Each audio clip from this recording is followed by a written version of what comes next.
guys, quick update lang. So, na-check na namin to last time kila Sir Ka. So, di pa sila nakakapag-decide that time. So, yun, binaligan natin. Medyo na busy lang sila, Sir. So, yun. Ford EcoSport na 2017, ambiente, manual transmission to guys. So, check natin yung loob. May mga konting ano lang sa paint job, pero yung loob, maayos yung loob.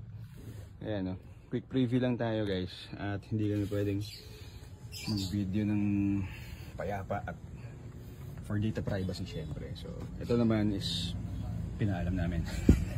So, yan lang. Ayan, linis. May mga konting tama lang pero i-retouch natin yan. Ito sa likod ng ano nila, sa harap ng Fortuner nila, sir. At huwag natin baka makagip ang plate namin. Tint, sama na natin yung tint. So ano na, hindi pala medyo. Yun na rin yung tint, sira na rin yung tint. Pero other than that, shifting maganda.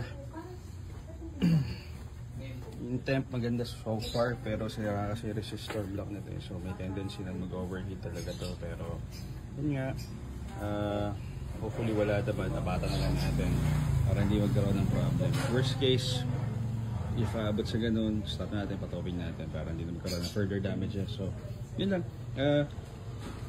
Available naman to guys. Imuwi natin to today. So, pwede nyo nang puntahan to or i-view nyo, i-reserve nyo. Kaya mo bahala, pwede nyo na i-test drive din. Yun. Again, Ford EcoSport 2017. Ambiente, manual transmission. Okay? Sarado muna natin yung good maya. Nagbibilang lang si Sir, okay na yung documents sa amin kompleto, direct from ano tayo sa reseller, wala tayong ano tawag ito, wala tayong ahente.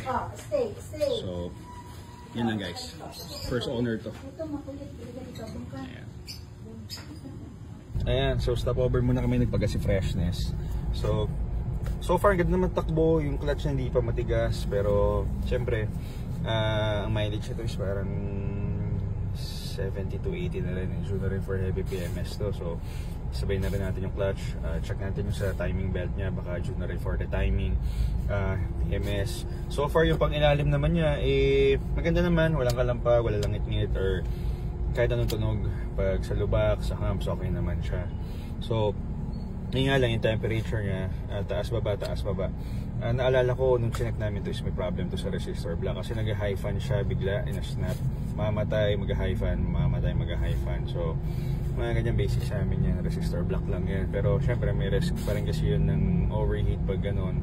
So yung cooling system niya, yung ganyan temperature, hindi naman pasado sa amin yan normal yan, sadya may standards lang kami, lalo na karamihan malalayo yung biyahe. So check na rin natin yung temperature niyan. So malamang sa malamang baka radiator, coolant tank, resistor block, mga ganun yung palitan natin. Basta related siya dun sa sa cooling system.